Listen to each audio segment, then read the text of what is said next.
So today we've got our student practicing a TR1 tracking exit.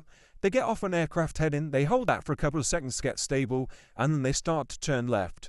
We want them to go no less than 45 degrees. We want to make sure they're in a safe space. And they fly away from the aircraft for 5 to 10 seconds or until the coach tells them to turn right. Here you go, you can see now I've got good eye contact and I'm indicating that about now it's a good time and the student turns right. This is a pretty good position. You can see the chest is out, the chin is on the chest, the legs are slightly de-arched, the hands kept in the air. I'm going to fly around the student to have a look at his body position to see exactly what he's doing. Now I want to make sure that when I show him the video, he can see what he's doing. Sometimes I'll flip onto my back and I believe that this helps the student get a better line because it's easier for them to put their chin on the chest. Whilst they're flying like this, I'll increase and decrease the speed. I want them to know their range and I want them to know their limits.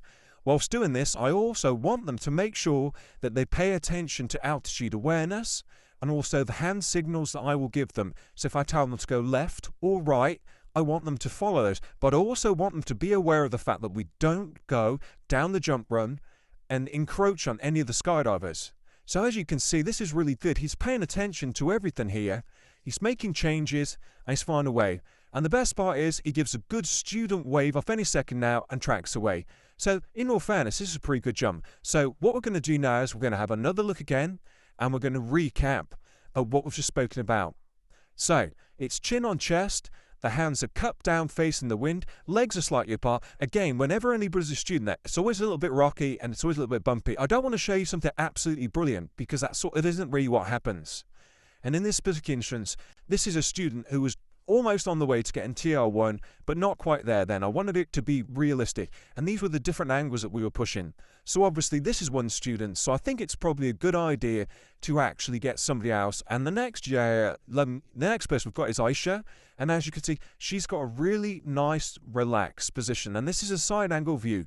You can see that the thighs are slightly down, the toes are pointed, the legs are slightly out, the chest is down and the chin is on chest, and this means that we get good forward movement and lift, and we can increase these positions to go faster. And when we want to turn left or right, we can dip the left arm or dip the right arm, and we can use the hands as well. And some of this is really, we just mind it.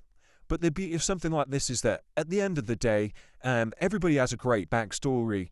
We all go and grab beers, and you know what? It's just another fantastic, amazing day at HIB. If you need more videos like this, please let me know.